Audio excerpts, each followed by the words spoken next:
Good morning. It is September the 9th. It's September 9th. It's September 9th, everybody. It is September 9th, and it is a Monday, and I'm just checking to make sure that I've gone live. It's weird. It doesn't look like I've gone live on LinkedIn, but I'm just going to go with it and say, yeah, no, it says that I'm live right now, so that's great. Great. I'm live. Fabulous. Let's just check on YouTube a little bit, and then we will get this show on the road. Yeah, I'm live on YouTube too. This is great. This is great. This is great. I love it. This is one of those few days where everything literally works out exactly the way that I was hoping it would. Where I go live and then it just all happens. So good morning, everyone. As research administrators, we know that that is not always how it turns out. Don't you love it when sometimes you're like, okay, oh my God, the RPPR went in exactly as I expected, or that labor cost transfer posted in such a perfect way that I don't have to worry about, like it zeroed out absolutely to the number, and you're like, this is gorgeous. Now I can just close out this account. Those moments as a research administrator are so good. They are so good, and that when they happen, you feel like, you have to tell somebody, you're like, oh my God, you won't believe what just happened. I just did this labor cost transfer and everything zeroed out perfectly, and I'm just so happy. No accidental posting, like a PO that was open that then posted later, and you're like, oh crap. Or then like the company said, oh, oopsies, we forgot to give you a discount, so here you go, and now your perfectly balanced account is just off by 45 cents. Not that any company gives 45-cent discounts, but you know what I'm saying. Anyway, so good morning. To help you with that, before we dive into what I was actually going to talk about, one of the things that my wife and I were talking about this morning related to research administration was how quickly deadlines kind of creep up on us. So like, you'll put something in your calendar and you'll say, oh, the progress report is due on, this date. And it pops up and it reminds you and you're like, okay, I'll deal with it. And then you kind of put it there, put it aside for a minute, and then a minute somehow becomes like a week, and then suddenly the deadline is upon you and you're like, God, I can't believe I forgot that. And I always wished that there was some sort of like a reminder that would just say, hey, remember these things. And so I wanted to just remind everyone that double check to make sure what progress reports you have coming up due. Do you need to reach out to any subcontracts to get them going in terms of the RPPRs? I just recently had one that I was doing on Friday, actually, that I sent a couple of emails out. The progress report isn't due until the end of this month, but I sent them all of their emails to basically say, hey, everybody, progress report time is due. I'm going to need your all personnel reports. I'm going to need your carry forward and so on and so forth, right? So now is a good time to just double check and make sure that if there's anybody that you need to reach out to, especially if you have accounts that have subcontracts. So one of the challenges, I think, for whenever anybody takes over a new portfolio at any time is you don't really know the portfolio, right? So if you've been managing a portfolio for 6 years, that, okay, well, these 3 projects have subawards and I know who to talk to about the subawards, and everything has kind of got its little, like, you've got your routine and way of going. The thing that may trip you up might be that you have so many things coming at you all at once that you lose track of time and you forget to reach out to these people, and so you end up a little bit delayed. But it's not like you're trying to build the plane as you're flying it, right? Now, if you're a new research administrator who's just recently taken over a portfolio, or if you're somebody who is a long-term research administrator who has, who's a top performer who now has 800 things on their plate, which we'll talk about a little bit later, then you're likely to actually just get bowled over by the tsunami of work, right? Less likely to not know what you need to do, more likely to just forget you need to do it because you're busy doing something else. So now is a good time just sort of for me to raise that flag for you, that if you have anything that is coming up, subawards, those are the ones that you want to reach out to. But again, if you're a new, but let's go back to the new ones. If you're a new research administrator, you don't necessarily know which accounts, or if you've just taken over a new portfolio, you don't necessarily know which accounts have subawards on them, which ones don't. So you may have a progress report due that's due like, in a week, and it has no subawards. In that case, it's probably going to be a lot easier for you to put together the progress report than it's going to be if it has multiple subs that you need to get information from, simply because of the complexity of getting information from other spaces. So that's something that I'm sort of just like, I'm like, oh, you know what? It might be good to just throw out that reminder just in case. That way, anyone who might be like, oh shit, I was gonna go back and get to that and I totally forgot about it. There you go. There's your flag. Because I had that happen to me with a portfolio that I was covering where I didn't know it had subs on it, and I was like, oh, oopsies. Turns out the progress report wasn't due for another month, so we're all great. But at the moment that I noticed that it had sub awards, I was like, there's that moment where you're like, oh my gosh, what happened? So just as a PSA for everyone there, a PSA. Okay. Oh, there's some things I want to share with you today. Oh my god, they're so funny. Let me just look to see what things that I have on my list though, because I made a list. Okay, so I wanted to actually go over. I thought, you know what, this last week was actually so interesting on LinkedIn that I just wanted to kind of share some of the things with you. Now, one thing I want to share with you just because it's funny as fuck is this. So hold on, let me go here and share my desktop. And I don't know, let's see, what? Yeah, I figured it was going to share that, and then now we have to find the window capture that we're looking for. And I'm looking for, what I'm looking for is the, okay, I'm looking for the activity one for me. We're going to get better at doing this over time.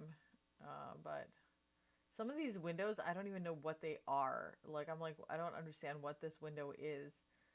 Oh my goodness. That one. Okay. It's weird. I see one of them, but not other ones. So bizarre. Okay. So we're going to go with, all right, we'll go with this one here. Hold on. Okay. We're going to show the Maslow's hierarchy of needs one, and then just go with that. And then we'll bring it in. We'll come back to the Maslow's hierarchy of needs because that's a good one. Okay. So I want to share some specific things with you today. I have that song stuck in my head. It's called Telepathy. Oh, it's such a good song. Okay. Alrighty. Okay. Rethinking Maslow's hierarchy of needs, and then we're gonna. I wonder if this is gonna switch the. Oh, good. Okay, perfect. Oh, this is great. Okay, so great. This did exactly what I wanted it to do. Okay. So, before we start on hot jobs, okay, let's start on mulligatawny soup. Okay, so I want to start on mulligatawny soup because, so this is the breakfast that I have literally every day. Every single day I have this breakfast because if I don't, like I have these, like, you know, I become obsessed with certain types of food and then I'll just eat that food for breakfast for like 100 years and then and then at some point I'm going to get sick of it and I'm like, I simply can't. I simply cannot eat this one more time and then I'll just be like, I'm done, right? So this is the most garlicky breakfast you can possibly imagine. Like, so garlicky, it's ridiculous. And my wife, one moment please. My wife has been telling me that this is too much garlic to have in the morning. So I thought to myself, you know what, surely I can't be alone in this. So I made a post on LinkedIn and I was like, hey, here's my breakfast. Here's the mulligatawny soup. What do you think? You know what, I just want to say that my community has betrayed me. You have abandoned me in this, my hour of need. And most people seem to disagree. Well, okay, in fairness, here, let's put it this way. Some people didn't actually disagree, right? As much as they said that they had their own types of breakfast that they got obsessed with. So they were kind enough not to actually just tell me how ridiculous my breakfast was. But others, like my sister and Julius, were just like, yeah, no, that's not happening.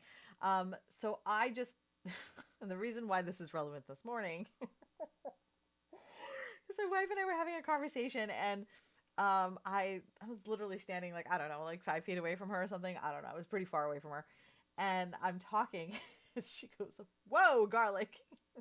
And I had already I had the garlic. I had brushed my teeth and it was still garlic. I had to go back and floss and brush again. And then she was like, okay, yeah, no, I can't smell you from 5 feet away. Like, I got pretty close up and she's like, yeah, no, you're fine now. But apparently the garlic situation with me is a real thing. It's a real thing. So I'm curious to know if anyone, just as you're watching, I would like to hear your thoughts, especially if they are thoughts that agree with mine. That mulligatawny soup is, in fact, a really, really great breakfast. Okay, so that aside, mulligatawny soup aside, I wanted to share with you this post here. Okay, so let's go to this post. This post is actually the more important post that we're actually talking about. So let's start with here.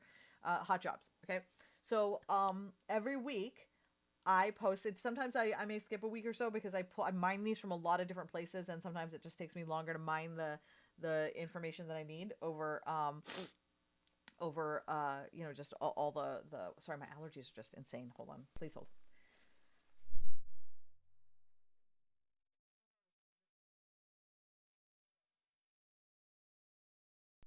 My allergies are just absolutely killer right now. Okay, so one of my big things is how do we find anyone who's looking for a job, right? It's very difficult to go looking for a job while you're also in a job that you need. Through the LinkedIn, I go through research administration mailing list. I have people who send me their job postings, and I basically will go through them to find jobs that have what I consider to be a good salary. Typically, the salary is going to be up 80,000 or more. This one had an honorable mention at Baylor with a slightly lower salary, but for the most part, you'll notice that all of these cross the $75,000 to $80,000 mark, which for me is the bare minimum of what 80,000 is. Bare minimum of what what a new RA. So if you're a brand new RA and have never had any experience in research administration, but I believe that you have the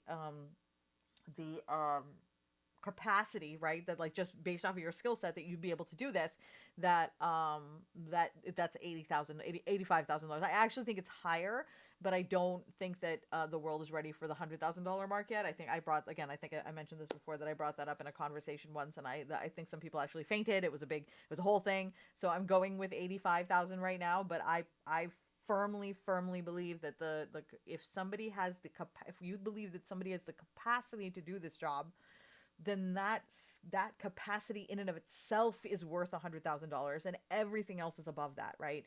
That is the complexity that exists within this job. That is the level of responsibility and decision making and discernment that you are asking of the people that you put in this position.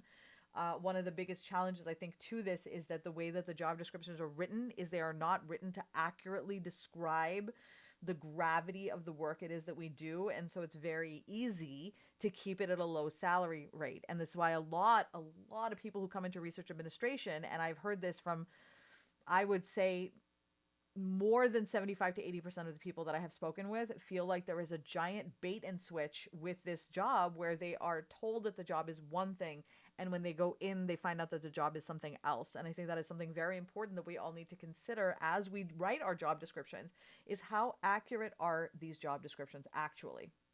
Now, to that end, I wanted to recommend that if you have not yet checked out the Optimum Department, and I'm going to move this down a little bit so that you can see the Optimum Department.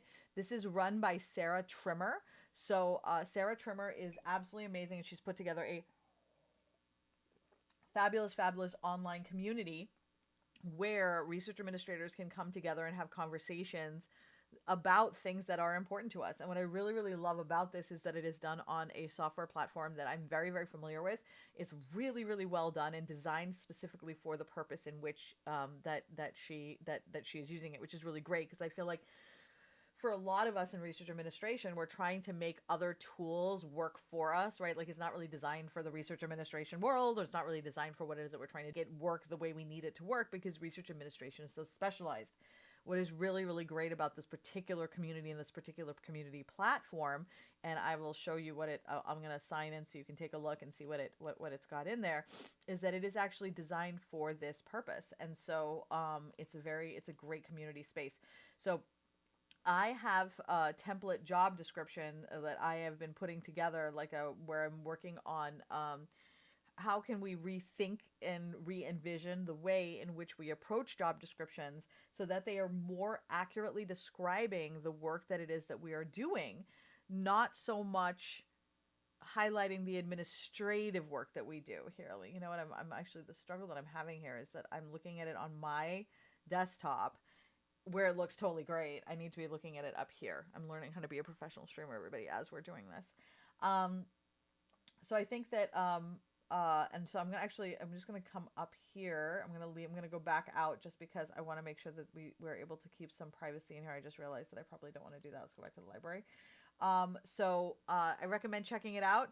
You can go to optimumdept.com and sign up. It is absolutely 100% free. And the reason why, so here's something that I want to share with you, is that I'm going to be moving my office hours into the Optimum department. I'm going to actually moving everything that is in my Patreon into the Optimum department, because one of the things that I've discovered as I do trial and error is, please hold, allergies.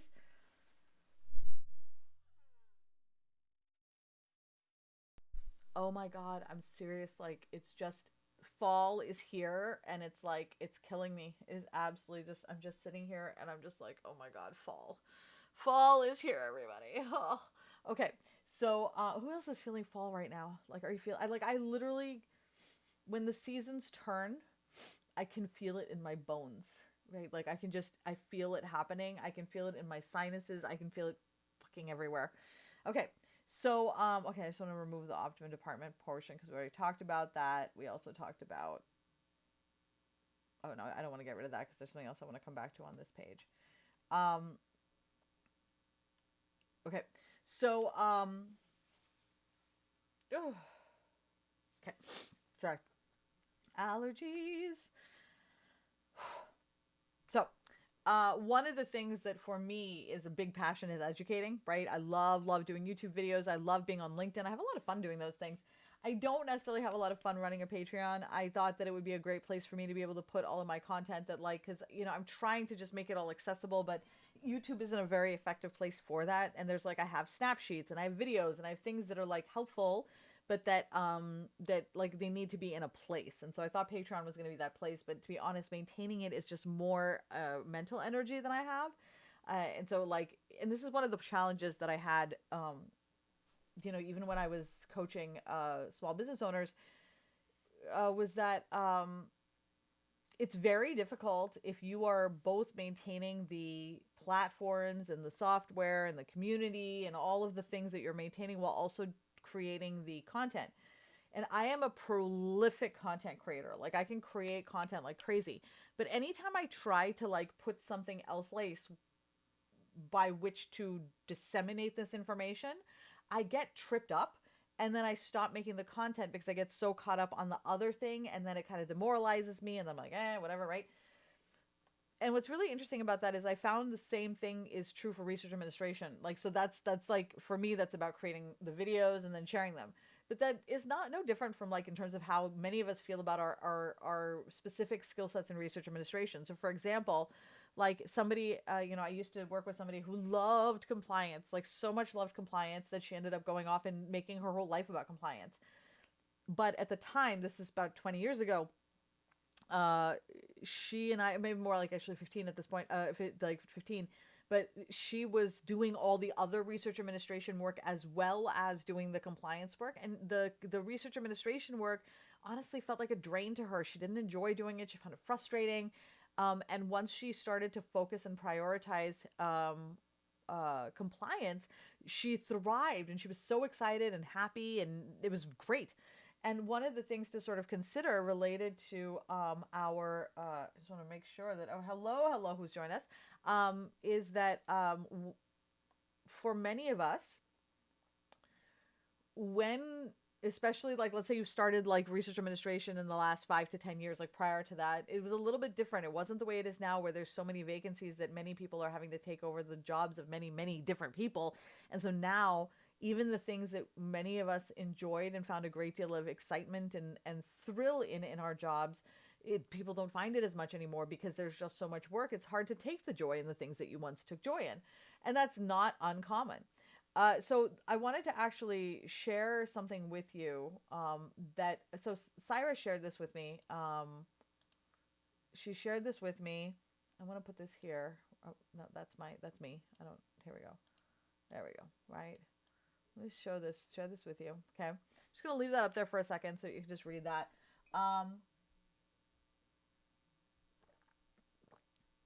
You have two cows. Okay. The American corporation, you have two cows. You sell one and force the other to produce the milk of four cows.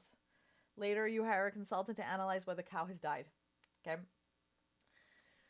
This is so interesting because it is prevalent across industries. Like, this is not just happening this is not just happening in research administration, it's happening all over the place. So many of the people that I work with are in different industries and are noticing the same thing, that we are trying to get more out of less people, so when we have these we have vacancies, we have things that happen, and we're like, okay, now we need to, that we have less people, so we're just going to pile more work on people. And slowly but surely you start to erode away your top performers, who then are no longer performing as well as they could before. That takes a huge toll on someone who is clearly used to being at the top of their game and not sure why they're not able to. The pressure is enormous. There is something going on in the basic fundamental corporate infrastructure, the way in which we have structured our organizations.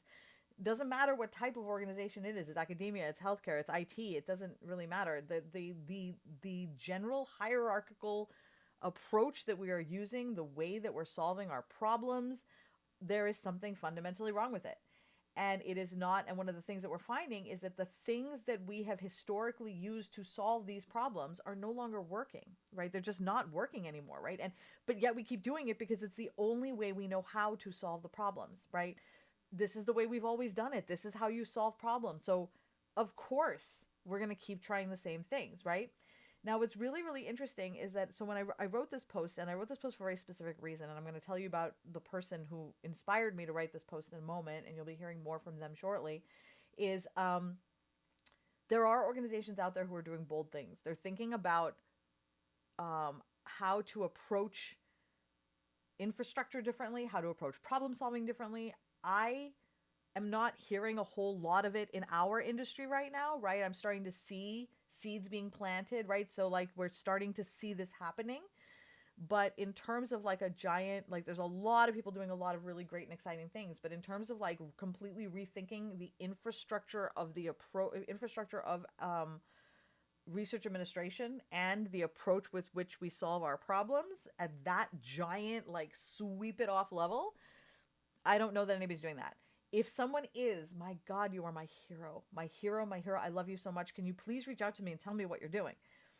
The reason why I wanted to bring this up is because I don't know what the answer is. Like, I'm not coming here saying, oh my God, I know what the answer is. However, I know that we need to think differently to get to the answer. And so the next podcast episode that's coming out is with Lou Costello. And Lou Costello introduced me to this idea that has blown my mind. I don't even know how to... I'm still wrapping my mind around this bold idea, right? So like, it's so bold, I'm like, whoa, I'm scared of this bold idea, right? Like, wow, it's amazing though, right? And Lou has had years of experience running giant festivals in Scotland. And they now work with founders who are at a space where they are ready to scale up and like explode and do all the things, but don't want to do it in the traditional way in which we have scaled, right? In this hierarchical, capitalist, oppressive kind of way of doing it. Like, what are the alternatives? Okay. So the podcast is going to be coming out this week, and it's going to blow your mind because these are the bold ideas that, like, I feel like I'm being introduced to, and I'm like, oh, wow, okay.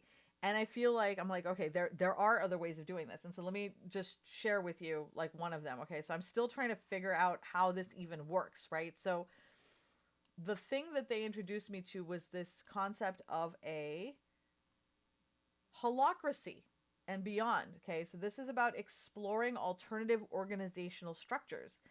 And these types of structures are very different from the ones that we would typically think of. They are not hierarchical. They have very different methods of governance and accountability. These are not ideas with which you or I are probably going to be super familiar if we have, if you're a Gen X or a boomer who grew up, probably with the same sort of structures that we've all kind of grown up with, right? This is a painful idea. I'm telling you, it's different, right? but there's more than that, right? So as I'm going through, I'm saying, okay, these are some like really great ways in which we can. And so I'm gonna here, I'm gonna actually put the link in the chat, just because it's so great. I'll put it in the chat on YouTube, and then let me go put it on the chat on LinkedIn. Okay, all right, put it on the chat on LinkedIn. Okay, so did it go in there? Oh, it failed to post a comment. Well, okay, will you stop? Okay, there you go. Maybe it'll post it now. Okay, it's not letting me post it on LinkedIn, but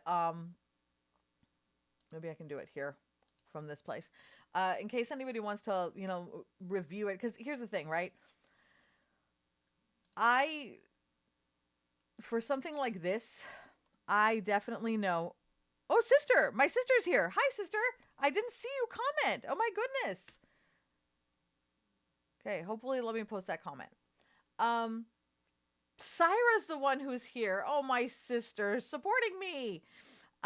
It's some reason it's just not letting me post a comment. It's basically decided Manessa does not get to post comments. But anyway, the point is that I feel like these changes are coming, right? Like I said, I don't know what the answer is. I really don't. I am just as enmeshed in the entire hierarchical structure as anyone else is, right? I have the exact same problems that everybody else does.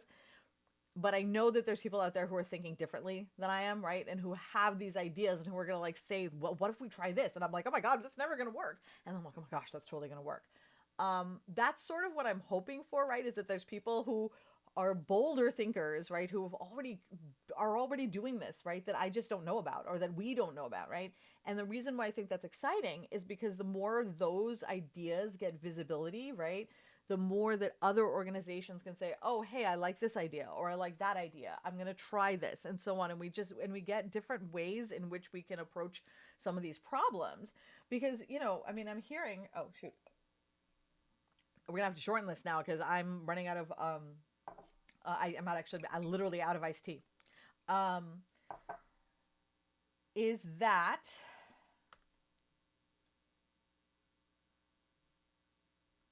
Hold on, we're going to come back to this in a second. Okay. Is that there are so many people across the country in research administration who are having a really hard time in the job right now, right? It's really hard. There's a lot of work. I'm hearing so many stories of people who are having to retire early, take leaves of absences. They're feeling sick all the time. They're sad. They're depressed.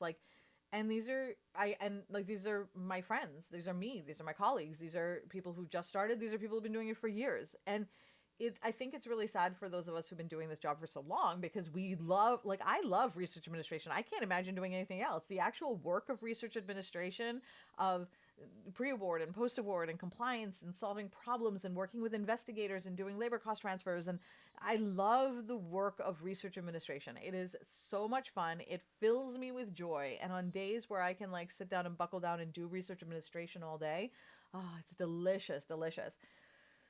The challenge comes with, when there's too much of it, when there are unrealistic expectations put on the research administrators, when there are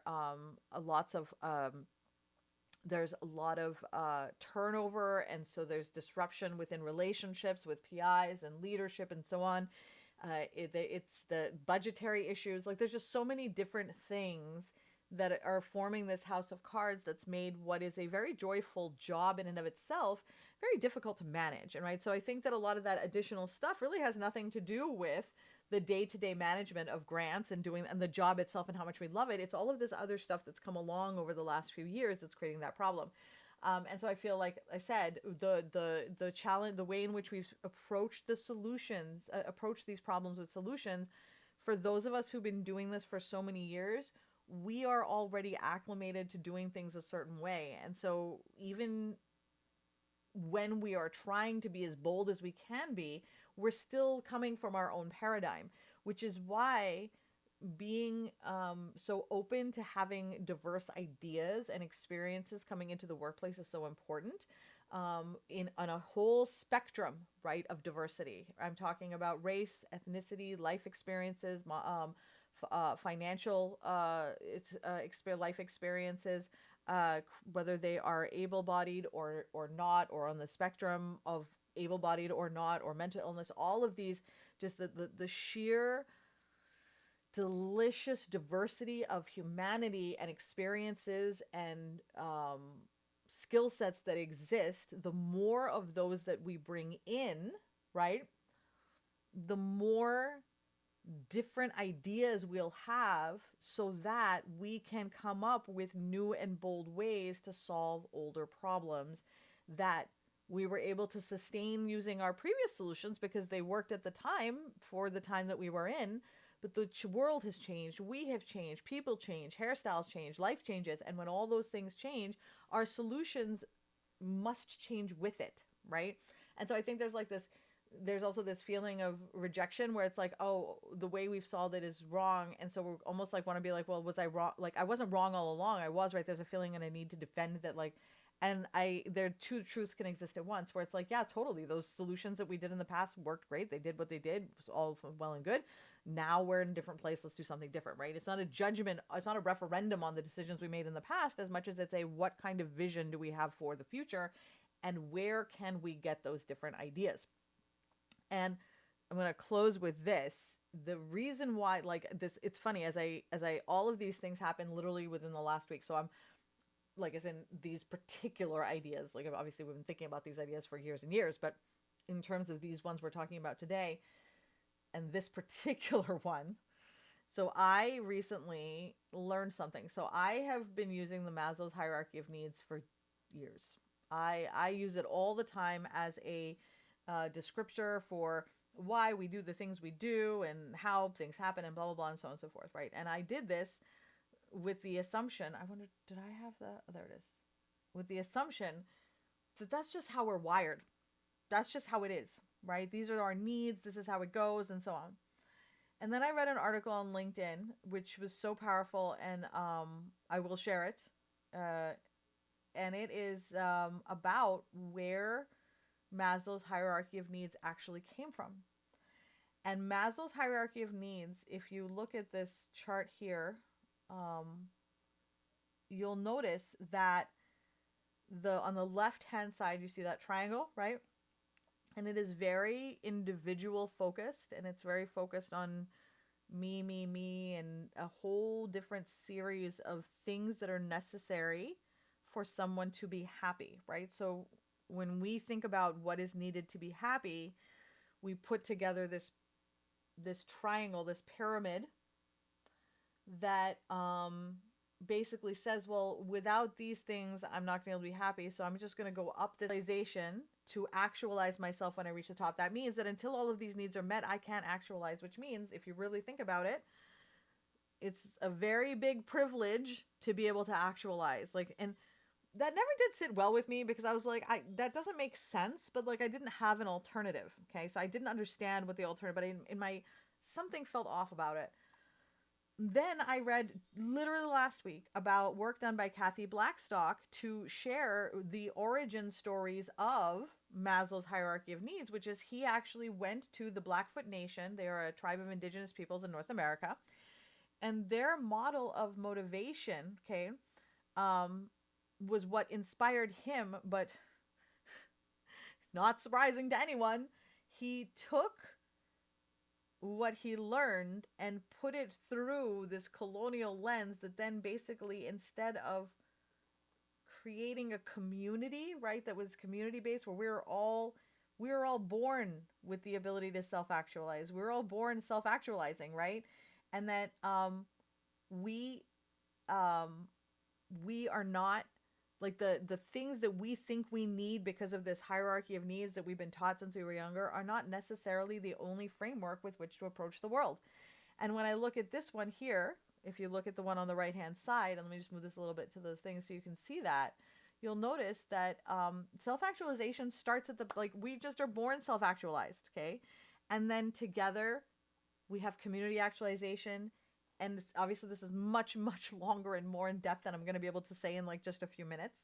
But the reason why I wanted to share this with you is because we tell ourselves a story that this is the way that this has always been done. So this is the way it always must be, right? Or this is just how it is. And then when you look at it, and we kind of break it down a little bit and get below the surface, we realize, oh, that's just the story that was the interpretation of how it had to be based off of what we knew at the time, or based off of the culture at the time, or based off of Maslow being a white man going and then taking what he learned and putting it through the lens and then spitting it out the way he did, right? If you'll notice on the right, it's actually not a triangle, it's a teepee. And so the thing to keep in mind in the context of us and what we're doing as research administrators, and why honestly things like land acknowledgement are so important, is because they help us to see alternative ways of looking at the same problems, right? And where we're at now, the ways in which we have been solving problems aren't necessarily working, right? And so we've got to find something else. And what's really beautiful right now is that there are so many people doing that. Like, so many people doing that across the board, across the country. And so what I think is going to happen, and I keep saying that we're in a watershed moment of research administration, and that the next 3 to 5 years are going to be really exciting. And the reason why I think that is because the sheer number of people right now who are planting the seeds for that giant bold change that needs to come, those bold changes are going to come when a lot of these fruits come to bear, right? And so, and sometimes that takes time. So we're looking at everything's growing right now, right? Across the country, so many people are planting. And as these things grow, we're going to see a complete overhaul. I think a really exciting overhaul of how research administration is approached, how we are compensated for our time, what it is that we do. I think it's going to be really, really, really exciting. So I would really love to encourage you to join the Optimum department. You can find it at, I closed the window, optimumdep.com. Go there, join it. I would love for us to be having these kinds of conversations in there where we are kind of figuring out. Somebody comes in and says, I have this bold new idea. Oh my God, this is amazing. Let's do it, right? There's already so many great ideas in there.